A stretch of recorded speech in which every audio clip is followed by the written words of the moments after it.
Bendiciones en el nombre poderoso de Jesús. Amado, te saluda tu hermano Menelio. Bendito sea Dios. ¿Por qué la llamamos protestante? Porque se oponen, protestan, tiran piedra, calumnian a la única iglesia que Jesús había fundado en Mateo 16:18. Bíblicamente Jesús decidió edificar una iglesia. Esta iglesia es invencible, indestructible. Ni aunque más lo critiquen los protestantes, ni aunque los terroristas lo atacan, ni aunque los masones, las organizaciones secretas lo atacan a esta iglesia, ni aunque estén infiltrados adentro, no podrán destruir. La promesa de Jesús se cumple.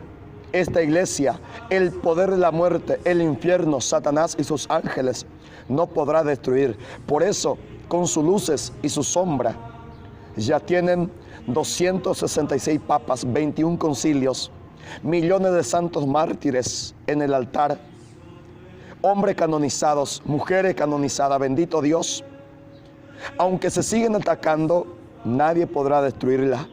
La llamamos protestante porque no protestan contra la iglesia que fundó Gary Lee, no protestan contra la iglesia, entre comillas, que fundó Casluna o Guillermo Maldonado, o tantos otros lobos rapaces vestidos de oveja que engañan a los cristianos.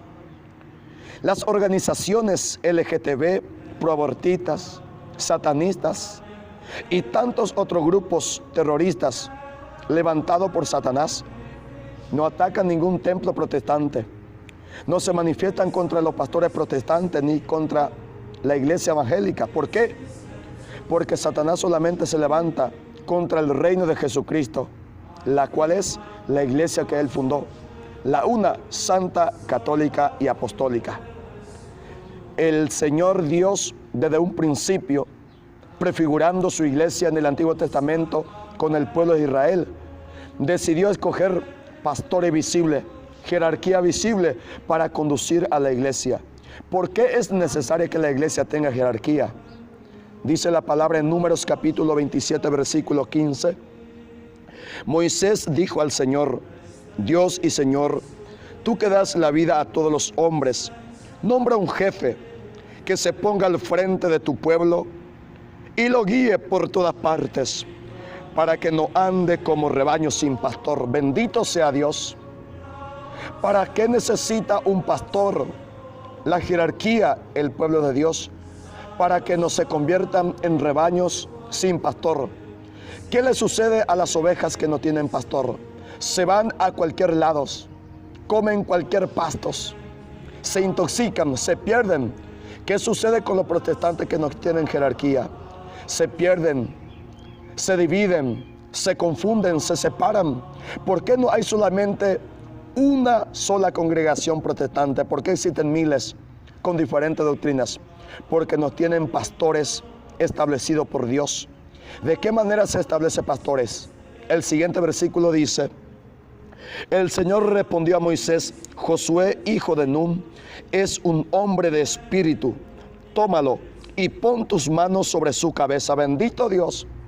Por medio de la imposición de mano, el Señor ordena que sea escogido la jerarquía, el pastor visible para su pueblo. ¿Para qué la imposición de mano? Deuteronomio capítulo 34, versículo 9 dice: y Josué, hijo de Nun, recibió de Moisés sabiduría, pues Moisés puso su mano sobre él. Así que los israelitas le obedecieron e hicieron como el Señor había ordenado a Moisés. Para recibir sabiduría, para recibir el Espíritu Santo, para ser iluminado por Dios, para guiar al pueblo de Dios, es la imposición de mano. Esto también sucede en el Nuevo Testamento. Jesús en San Juan capítulo 10, versículo 11 se declara: yo soy el buen pastor. El pastor da la vida por su oveja. Jesús es el buen pastor, el pastor supremo de los cristianos. Pero este pastor ha escogido también, así como en el Antiguo Testamento, a pastores que son hombres pecadores, y la encontramos en San Juan capítulo 21, verso 15. Simón, hijo de Juan, ¿Me ama más que estos? La pregunta de Jesús fue para Simón Pedro. ¿Me ama más que estos? ¿Quiénes son estos? Estos apóstoles. Sí, Señor, tú sabes que te quiero. Apacienta mis corderos. Jesús le dio el mandato, la orden a Simón Pedro. ¿Para qué? Para que pueda apacentar a los corderos. ¿Quiénes son los corderos? Estos que estaban ahí presentes, estos demás apóstoles. Pedro recibió la jerarquía, la autoridad, el mandato de Jesús para apacentar a los demás apóstoles. Luego Jesús le vuelve a preguntar si le amaba más que a los demás. Pedro vuelve a responder: sí, Señor, apacienta mis ovejas. Por tercera vez, apacienta mis ovejas. Las ovejas son los cristianos. ¿Quién recibió el mandato de apacentar a las ovejas? Pedro. ¿Qué es ser apacentador de ovejas? Es ser pastor. Si Pedro recibió esa autoridad de Dios, él es pastor visible. Jesús lo instituye, no ningún hombre. Amado, por eso Pedro hasta el día de hoy, si leemos San Juan 21:15 en adelante, encontramos Jesús siguiendo y preguntando la misma pregunta a Pedro. Pedro, ¿me ama más que todo esto? Sí, Señor. Jesús sigue hablando hoy porque la palabra de Dios es vigente, es un presente eterno. Hasta el día de hoy Jesús sigue haciendo esa pregunta al Papa. Apacienta mis ovejas, apacienta mi cordero. Y el Papa lo cumple, apacentando a la iglesia que Jesús había dejado y fundado. En San Juan capítulo 1 versículo 42, Jesús le da una promesa a Simón, que su nombre será cambiado en Cefas, que significa Pedro. ¿Cuándo sucedió esta promesa de Jesucristo? Lo sucedió en San Mateo capítulo 16, verso 18. Cuando Jesús preguntó en el versículo 13, ¿qué dice la gente que soy yo? Muchos grupos hablaban, pero decían doctrinas falsas, erróneas, porque estaba fuera de la iglesia de Jesús. Pedro salió y pronunció un dogma de fe diciendo: tú eres el Mesías. Pedro habló inspirado por el Espíritu Santo, inspirado por el Padre Eterno. Entonces Jesús le dijo: Simón, hijo de Juan, tú eres Pedro. El Señor ahí le nombra como Pedro, como Cefas. Y luego este Pedro lo convierte en una piedra y le dice: y sobre esta piedra edificaré mi iglesia. Quien edifica la iglesia no es un apóstol, no es un papa, es Jesucristo. Y el siguiente versículo el Señor dijo: ni el poder de la tiniebla podrá destruir mi iglesia. Esta iglesia que Jesús está fundando sobre la piedra visible es una iglesia indestructible. Por eso tiene 2018 años y no tiene 500 años ni 200 años como lo tienen los protestantes. Amado, la palabra de Dios dice en Hechos de los Apóstoles capítulo 20 versículo 28. Pablo, cuando se iba a retirar de esta iglesia, dice: por lo tanto estén atentos y cuiden de toda la congregación en la cual el Espíritu Santo los ha puesto como pastores, para que cuiden de la iglesia de Dios. Los pastores están para cuidar la iglesia de Dios. ¿Por qué necesitamos jerarquía? Pastores. El siguiente versículo dice: sé que cuando yo me vaya vendrá otros que como lobos feroces querrán acabar con la iglesia. Es lo que hacen los protestantes. Quieren acabar con la iglesia cristiana católica. Es lo que hacen los terroristas. Es lo que hacen las organizaciones secretas, diabólicas y satánicas, queriendo destruir a la iglesia católica. Pero deben tener en cuenta San Mateo 16, 19, el poder de la tiniebla, el poder de las organizaciones secretas, el poder de los masones, de los LGTBs, de los proabortistas, de los protestantes, no podrá contra ella. Y dice el siguiente versículo: ¿por qué el Espíritu Santo pone pastores? Aún entre ustedes mismos se levantarán algunos que enseñarán mentiras para que los creyentes los sigan. Para eso necesitamos pastores, porque se levantan muchos mentirosos y muchos cristianos los siguen.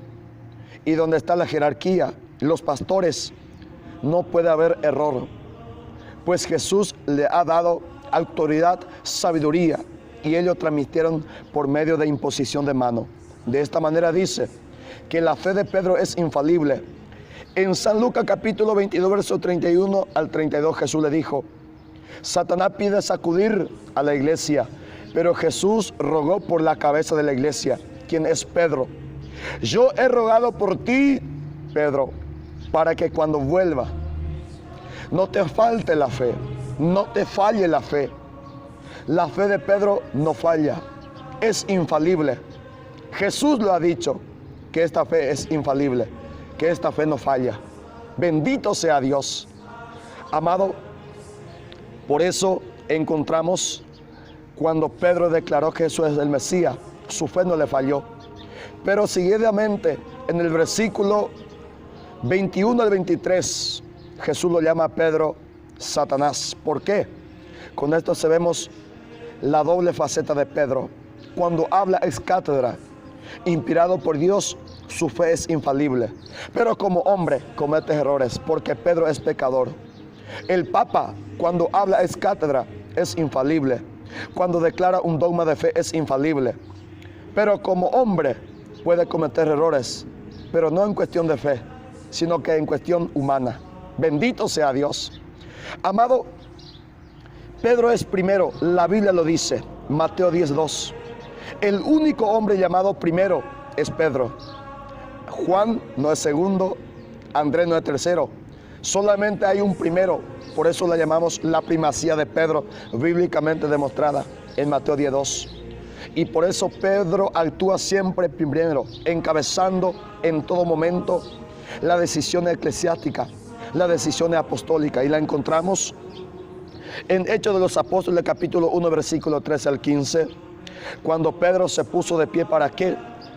Para llamar, para nombrar a un concilio, para decidir la sucesión apostólica, para nombrar el sucesor de Judas. Y esto lo ha decidido Pedro, cabeza visible dejado por Jesucristo. Cuando la iglesia comenzó a predicar después de la fiesta de Pentecostés, Hechos 2:14, esta iglesia tiene un portavoz, y ese portavoz es Pedro, el que abrió la puerta del reino de los cielos, el que recibió las llaves, abrió la puerta al mundo entero, predicando el evangelio en nombre de los demás apóstoles. Bendito sea Dios. Todos los apóstoles estaban de pie con Pedro, pero el que habla es Pedro. El que predica, el que anuncia a Jesucristo por primera vez en el mundo y para el mundo es Pedro, porque él es el primero dejado por Jesús. En Hechos capítulo 8, versículo 14 al 19, ¿de qué manera se transmite el poder, la autoridad y el Espíritu Santo? Por imposición de manos, Pedro y Juan los transmite. No existe otra fórmula para transmitir el poder y el Espíritu Santo.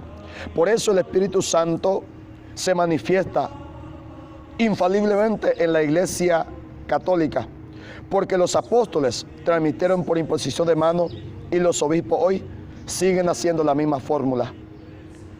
No como lo hacen los protestantes, orando en lengua, levantando la mano, gritando, cayéndose en descanso. Esto no es forma de transmitir la jerarquía, la autoridad y el Espíritu Santo, solamente por imposición de mano. Y lo demuestra la Escritura y dice en Hechos capítulo 9, cuando Pablo tuvo su encuentro personal con Cristo, ¿por qué Jesús no le llenó del Espíritu Santo?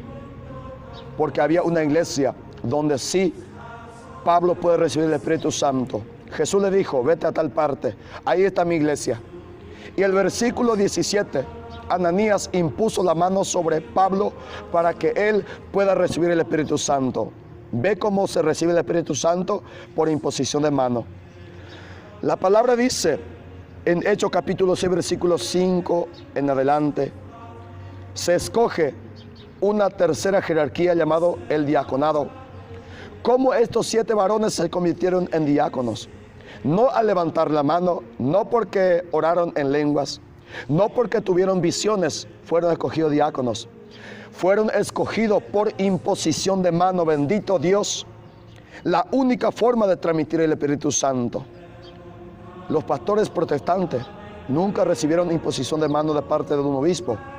y por ende no tiene el Espíritu Santo para declarar doctrinas infalibles. Por eso los protestantes no tienen dogma de fe, porque no tiene jerarquía ni autoridad infalible dentro de ese grupo protestante. En Hechos capítulo 13, versículo 2 al 3, Pablo y Bernabé fueron escogidos por el Espíritu Santo, así hasta el día de hoy. Muchos varones se van al seminario para seguir y desear ser sacerdote, pero de esos muchos jóvenes solamente llegan 6, 7, 8 personas para ser consagrados sacerdotes. ¿Por qué? Porque es el Espíritu Santo quien escoge, así como escogió a Pablo y Bernabé. ¿Y cómo son ordenados misioneros y enviados por la iglesia? Por imposición de mano, dice la Escritura. No de otra fórmula. La imposición de mano es la forma de transmitir el Espíritu Santo. ¿Y qué hace Pablo? En 2 de Timoteo 1:6, Pablo vuelve a transmitir el Espíritu Santo consagrando presbíteros por medio de imposición de mano.